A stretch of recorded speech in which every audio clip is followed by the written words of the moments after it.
Hey, this is Joel Oney at J Money in the heart of the Buckeye State, and I want to personally welcome you to today's episode of the Steel Kings podcast with my good friends Jared Ledford and Eric Olson, better known as the Steel Kings. Be sure to check out jmoneyllc.com for financing solutions for your buildings. And now let's get back to the Steel Kings podcast. Yeah, we've come a long way. What I'll tell you, dude, is I am beyond excited. I am Jared Ledford. It is time to get motivated about your business. It's time for some personal development. It's time to get out and shake and howdy with people. I can tell you, man, the Steel Kings are. Dude, we have been busy. What one thing, I mean, if I could say one statement about the Shed Show is that people need direct help from on-market questions. I'm Jared. He's Eric. We are the Get out in your communities, everybody, and do something good for somebody else. It'll make you feel better.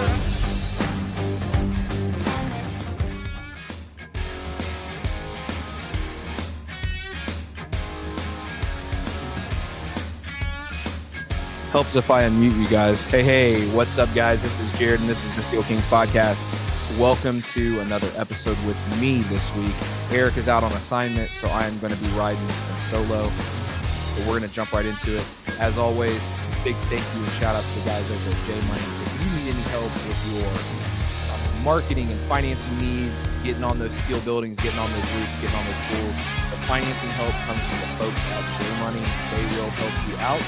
To find SEO for all your marketing needs, check out the folks at VersaBend. If you are still bending tubular steel the old-fashioned way, give Wendell and his team a call over at VersaBend, and they will help you out. Check out the folks at Cal. They got the order management system. They've got all the tools necessary to be successful. Check out Cal.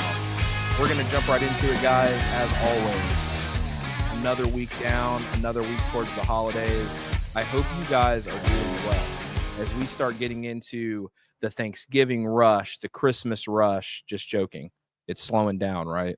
You guys are getting ready to eat turkey and ham and all those special things. I wanted to bring somebody on today to talk about when things get overwhelming, when things start to feel like they're getting to be too much and you're starting to feel that burnout. You know, you're starting to feel a little bit overwhelmed. Things are slowing down, right? I mean, I feel it. You know, it's November. People are not necessarily in the carport buying, shed buying, pole barn buying spirits when they're getting ready to drop, several bills at the holidays, especially around Christmas time. So I wanted to bring on a special guest today, and we're going to bring her on. It is Carly Pepin. She is a super interesting person. I did an interview a peel behind the curtain. You guys want to know how we do this. So I do a pre-interview with all of our guests and we talk about what somebody can bring to the table. And I thought what Carly brought to the table was super valuable. She is an international speaker. She's a consultant. She specializes and focuses on leadership and scaling businesses and really looking at human behaviors and principles and growth strategies. It doesn't matter what our backgrounds are. She works with just about everybody, but she has devoted her life to mastering the intricacies of human behavior. And I think that she has the knowledge that we need to hear right now going into the slowest time of the year, because what we need right now is we need that extra motivation. We need that extra leg up. And she's going to talk to us today about staying in our lane, making sure that we maintain focus, and I can't wait to bring her in. I'm going to bring her in now. Carly Pepin is here. How are you today, Carly? Thank you for having me. I'm good. Yeah, thank you for having me, Jared. Yeah. Welcome to the Steel Kings podcast. Yeah, we've been looking forward to this for about a week now. We've been trying to get schedules put together. I probably didn't do the very best job of introducing you, so if you want to take the time now, introduce yourself to the listeners and viewers, and tell us a little bit about yourself.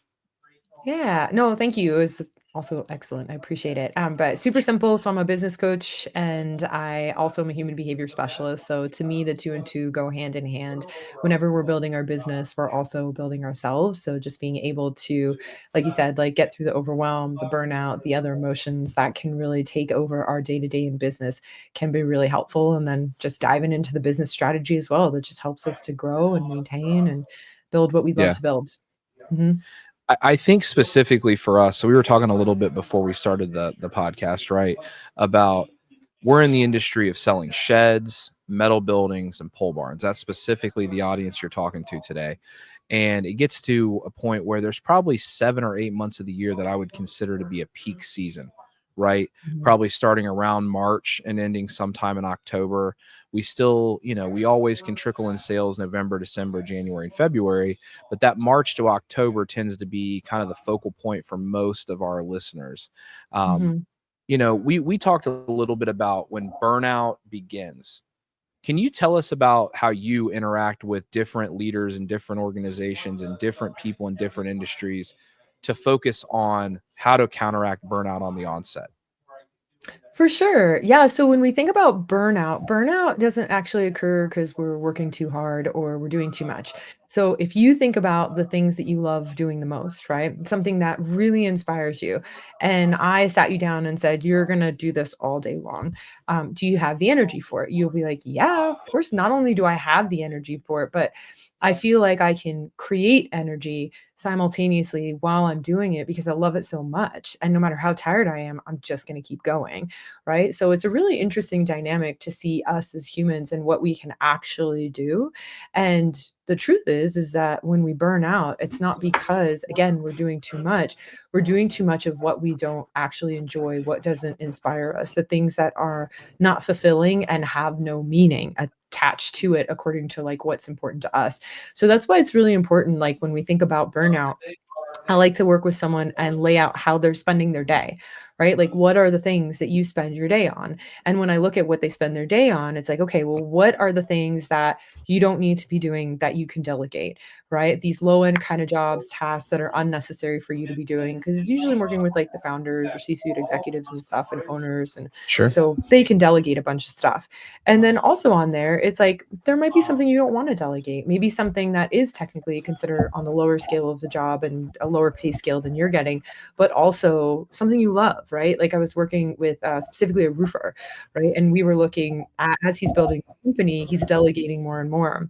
And one of the things that he just doesn't love to delegate is he really likes when customers have big problems. He'll go in and he loves talking to the customer and fixing it. So you might get like a C-suite executive at your house one day, if you're in Texas, basically solving a pretty minute problem of one person on $1,000 job, like as low as that. Sure. He'll go and do that because he loves it so much. So if it's a low value item, but you love it so much, I do not suggest getting rid of it. That's something that you can keep on board. But for a low value item that you don't love, it's like toss it off the plate. So I know that that particular individual, he'll go and he'll spend time with that customer. And when he's done, he feels energized. He doesn't feel like I had to go do that. That was a waste of time. He's like, yeah, I got to go do it. And it was so fun. And the customer got this and that. And we solved the problem. And then my guys learned this and that. And he'll go through the story of how amazing that experience was, right? He's energized by it. But someone who doesn't enjoy that, it's wisdom to delegate those things because you're not energized by it. So it's really paying attention to what you're doing every day, what's truly meaningful to you, because the things that are not, you're going to feel drained. You're going to say, I have to do this. I need to, I should, instead of just being like, no, no, no, I really love doing that. I want to.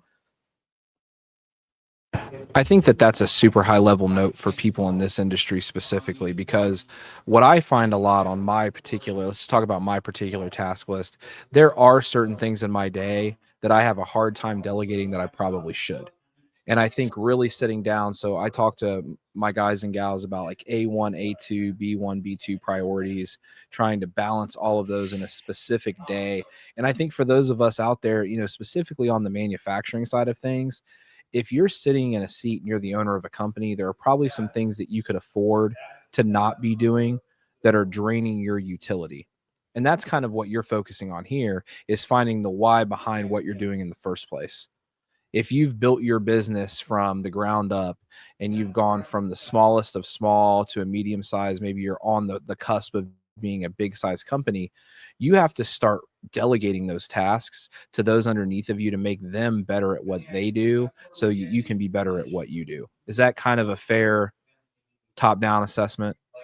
Yeah, and for sure. Also, hire someone who's better at you than you're at the job. Yeah. Like, make sure you're hiring someone Yeah. who's really like amazing at it.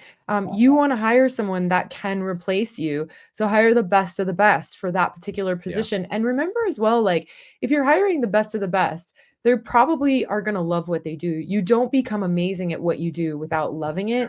And so that Yeah. very thing that's draining your energy, that's sucking you dry, is going to fuel someone else. And that's what you're Yeah. looking for as well. Because if you Yeah. just put someone in there that's mediocre and doesn't really like the job, you just have another you in a different form that's disengaged and burnt out. You want the person who's really good at it, way better than you, replaces you in that position, and simultaneously like really loves their job, because they'll show up every day and they're going to be like, I can't wait to do the very thing that you despise. And they'll never want to Yeah. touch what you do, by the way, because that's your Yeah. thing. That's what you love. Yeah, I think that hiring the right people definitely plays into the success of a business. That's no doubt. But I think that Mhm. what you said holds really a high level of weight with me. We interviewed Darren Wallen, who's the owner of Stormore Outdoor Products, a few months ago at this point, and he was talking to us about one of the biggest pet peeves that he have is one of the biggest pet peeves I have when I talk to partners or other people in the same industry as me, and I say, what's your biggest challenge? And they say someone's name, so and so. If I could get so and so to do this better, or if so and so would do this task better, and ultimately, if you're the owner or the CEO or the boss, that person answers to you. So Mhm. why are you not taking care of that problem right now? You're actually, the one task you should be doing is fixing that relationship. And that, I mean, I can tell you, Mhm. when you have problems with staff, that's a huge reason for burnout, I would imagine. When you have Yeah. issues with staff not being able to do the things that they say they're going to do, I would imagine that's a problem, right? I mean, that's a pretty big 100%. problem. Yeah. Yeah, Yeah. 100%. And I think it's like what you're saying is definitely very pertinent. One of the core things to really start with in your company is the hiring process, because once Yep. you have someone in, it takes so long to train people and it takes so long to get them on board. It's very Yep. hard for people to let them go, because it's a timely and expensive process. And so we're That's not right. just like not letting them go because we hold on to things. Like, we're not letting him go because of the time and money it takes to get that one Yep. person in there. So the more that you Yep. refine the hiring process, the less likely that you're going to have to pull someone on board that you have to fire, right? And because I do understand Yeah. that that's very difficult. When you think about hiring someone, there's the dynamic of making sure that they're a good fit for the job, and really make sure they're a good fit for the job. If you have to do multiple interviews, do multiple interviews. If there's multiple owners in a company, I suggest like having them do hour interviews with each person. Everyone's going to ask different questions. Everyone's going to Yep. understand them a bit differently. And the more time you spend with them, the more you'll get to know the person, because you're not just interviewing for them the job, but also the culture of the company. Because every Sure. company it's like this living, breathing entity, and it functions different. So if you bring someone on board that isn't in alignment with the culture, like they're really going to struggle making their way into the company, and they still won't be a match. They could Yeah. be the best person on the planet and they're not going to be a match. So really being so particular when you hire. And sometimes it's like we think, oh, well, maybe I won't find anyone and maybe it'll be really hard, and like there's just not enough people. People thrive in work environments where the culture is very strong and like really fine tuned, and they seek those places out. People who have amazing cultures have so many applicants that are above and beyond phenomenal. They can't even accept them all. So when I say Yeah. focus on making sure you protect that culture, make sure you protect it, because in the beginning, it might be a little bit trickier to find people, but later on, you want to be that company where people are like knocking down the door, because again, that's the Yeah. first step to just make sure later on you're not dealing with as much of this, like this person won't work, this person won't do that. It also does happen. So it's also about fueling inspiration, right? So like one of Yeah. the individuals that I'm working with, again, we're working on getting one of the individuals back and up and inspired in the company, because he was great. He used to do really well, but he's kind of lost traction, right? So we're working on getting him inspired again. But part of that as well is really cool because you get to work with the culture of the company. It's like, how are things being shared with the company? Do they know, do your employees know what the vision is? Do they know where they're going? Do they know why they wake up and do what they do every day? Is it just beyond the job? The more that you can share that with them, the more that they connect with that, then they'll feel more inspired and more fueled by what they're doing. Because sometimes we do lose sight of it, but it's not just their job to think of that on a daily basis. It's like, how do you incorporate that into your company and culture, that you're reminding them on a daily basis of the bigger purpose and reason behind what you do? Introducing ShedHub, your ultimate shed marketplace. Are you in the shed business and looking to connect with more buyers? Look no farther than ShedHub. ShedHub is a game-changing two-sided marketplace that brings shed sellers and buyers together in one easy-to-use platform. Think of it as the Amazon of sheds. ShedHub isn't just any ordinary marketplace. It's a powerhouse that ranks on the first page of Google's search results in 91% of U.S. cities.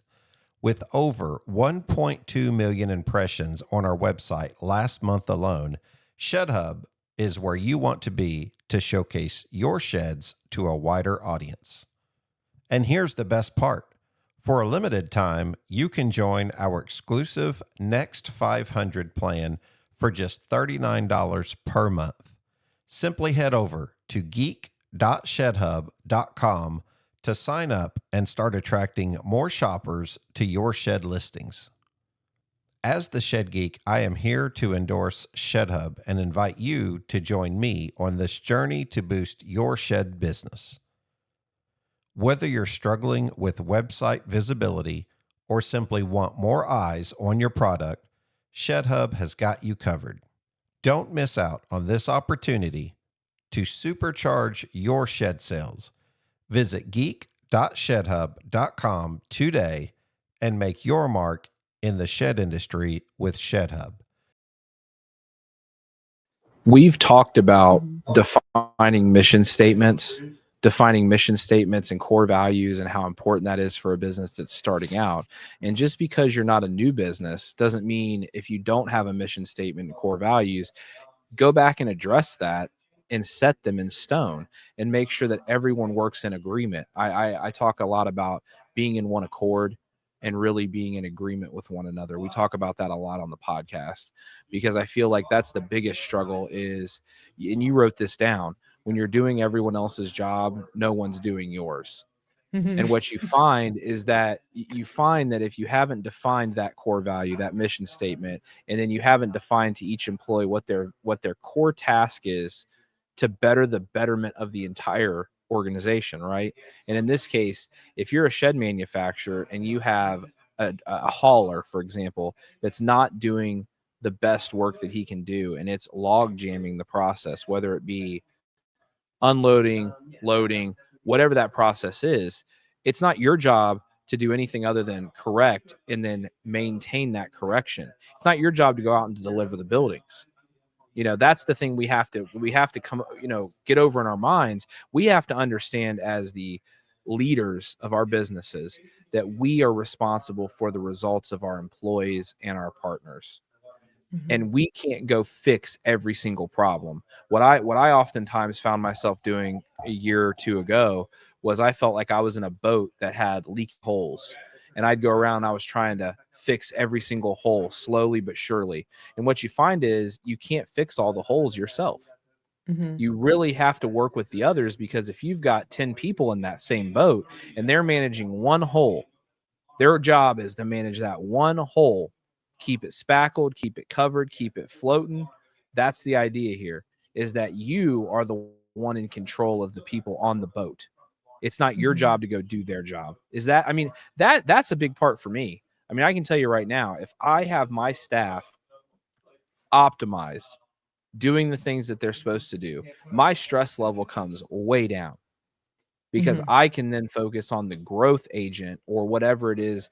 And you guys might not want to grow. You might be in a spot where you feel real comfortable with your current volume. It might just be a situation where, hey, you can actually leave on time, leaving on time, arriving on time rather than coming in early or staying late. I'm assuming that all plays into burnout, right? If you're working all the time, when you said working too much doesn't Mhm. cause the burnout, but if you're working in a way that's not if you're working in a way that is not beneficial to you, that's basically Mhm. what's going to cause burnout. Is that fair? Basically, so if you're doing things like if you're doing something where you're getting to work early and it's not something that you wanna do and you're like, "I have to do this, I need to do this, I should do this," you haven't delegated something that's necessary to delegate, right? So I know that. But if you might work and get there early and leave late, but mainly because it's like, I actually if you wake up and say, "I can't wait to get to work today. I actually wanna, like, wake up a little bit earlier and get there earlier because 'cause I'm really looking forward to working on this problem or this challenge or this part of business," then I know that you're focused on things that truly matter to you that are going to energize you, right? So it definitely is important. And I think what's interesting too is we kind of, in the spirit of burnout, we're kind of like talking about burnout with us as like the micro, like us just individually, but also in the macro with employees.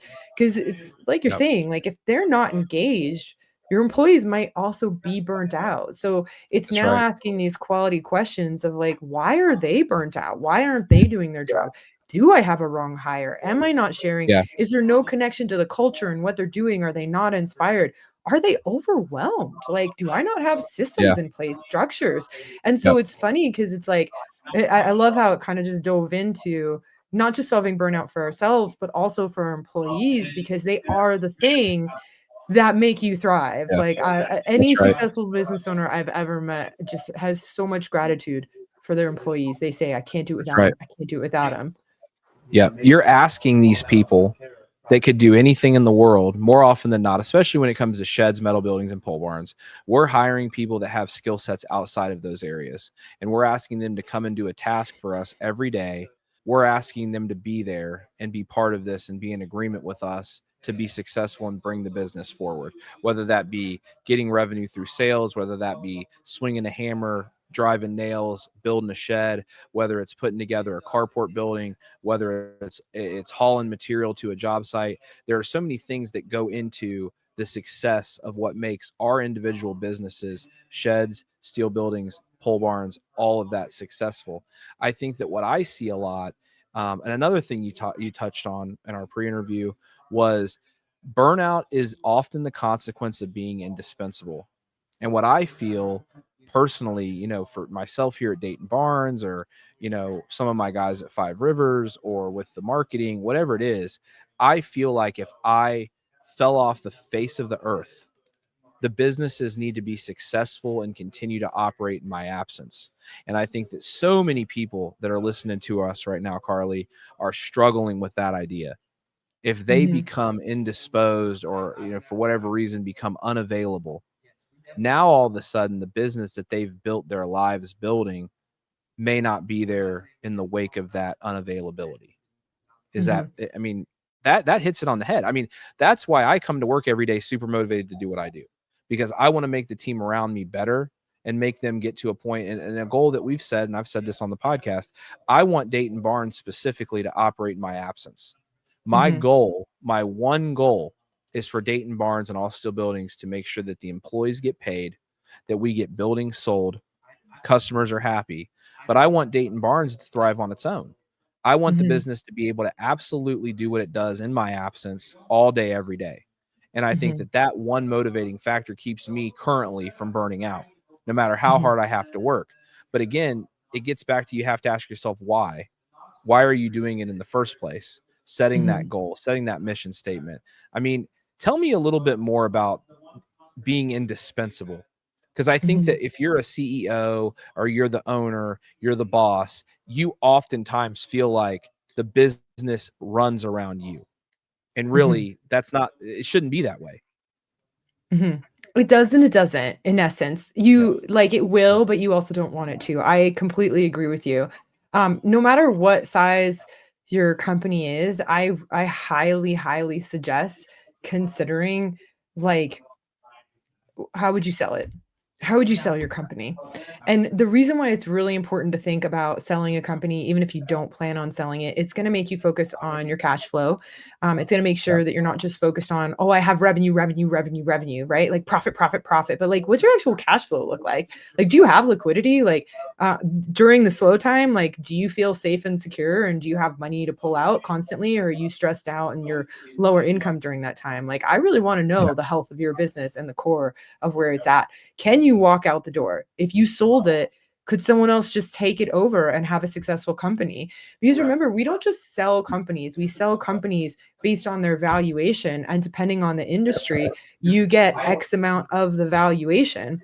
So That's this right. could be, yeah, your nest egg potentially. Like, do you just want Yeah. to close the doors when you're ready to retire? Or do you want some extra influx of cash? Or do you want to pass it on to someone? Because even if you want to pass it on to someone, you can't hand them something that's only in your head.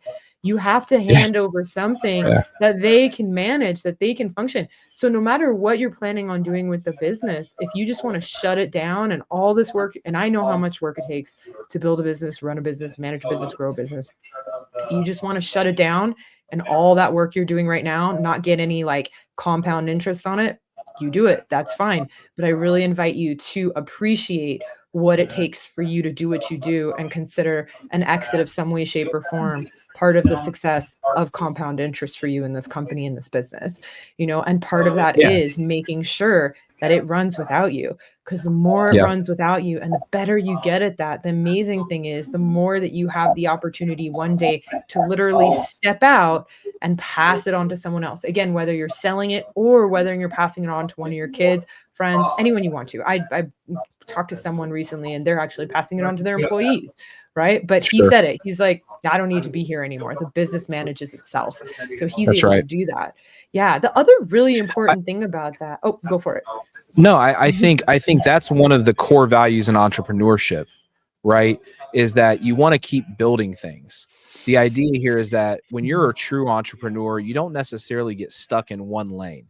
You want to continue to broaden your horizons. You might want to take one business and turn it into 3 businesses. That's what Eric and I have been able to do now over the last 5 years is we've transitioned from a small shed lot, independent, one shed lot to now we've had at one point in time, we had a high of 4. Now we've started a marketing company. Now we're doing things with pole barns.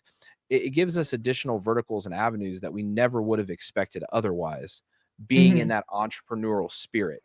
And I think you hit the nail on the head when you said, how do you want to leave your business behind? And again, if you become unavailable, whether it be by choice or by fate, at the end of the day, you want to know that what you're working for has a legacy. If you just want Mhm. to close the doors up, maybe you do work open to close every day. Maybe you do hold the processes tight. Another thing you said that I really liked was your system should reduce stress, not increase it. And I think For that this sure. hits back to that point for sure, because we, as the owners, the business leaders, the managers, whatever, we're the ones who are developing these processes that are supposed to make our lives simple. And a lot of Mhm. times we overstress on systems that could be done a lot simpler. And again, goes back to the delegation piece. And again, what I want you guys to notice about this conversation is it's kind of full circle. It's constantly the same kind of ask a question and get the same response. Find the why and then delegate. And from Mhm. there, you'll determine whether or not where you are is where you want to be and where you want to go from there. I think that Mhm. that's fair, right? I mean, I think that that's 30-second synopsis. Is that fair? For sure. Yeah, Yeah. and Yeah. I'd love for people to realize too, like, as a business owner, when you start to delegate, you don't actually become obsolete. Your job changes, and the That's way right. that it changes, it becomes very different. So you may start out just on the ground with hammer and nail, literally. You're that Yep. person.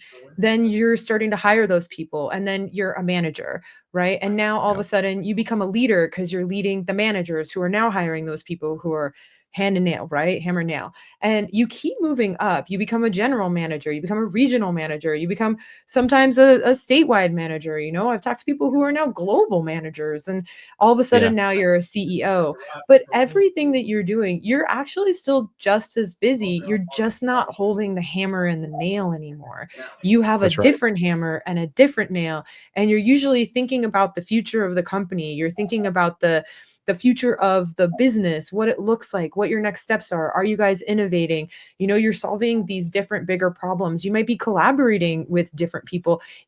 Once you get to that point, you get to decide more of what you would love to do, which is part of the dynamic too, that business can give you this freedom to kind of focus on challenges that you really love. A lot of people don't like Donald Trump, and that's fine, but he's a great example for this. Donald Trump has made a significant quantity of wealth, and his personal decision was to focus on what he perceived were challenges in the United States and what he wants to help people with. Because he made so much money and he has given himself the freedom to run things the way that they run, he can step completely outside and be president of the United States. You can Yeah. do whatever you want. That is a great example of just doing whatever you want. Jeff Bezos is now going into the space race, right? Like, Yeah. he's Amazon, but now he's in the space race. When I Yeah. say, if you want to go and spend time with your kids and travel around the world and see everything, you do what you would love to do. But that's part of the benefit of basically getting all these things in order, that you're still a living, breathing, growing person. And whatever it is that inspires you most, like, you get to do that. And your business gives you that freedom when you structure it in such a way that you can do that. And some people like to stay. Warren Buffett's still in his business.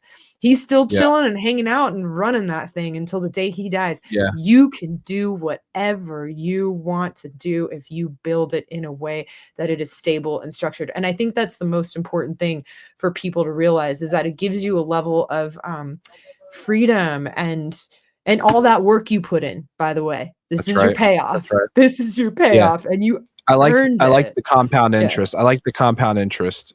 I like Yeah. that idea, because to me, work hard now for what you want tomorrow. I Mhm. mean, if you really work hard today, if you can delegate those tasks, again, from swinging a hammer and a nail to the CEO, your job changes with your skill set.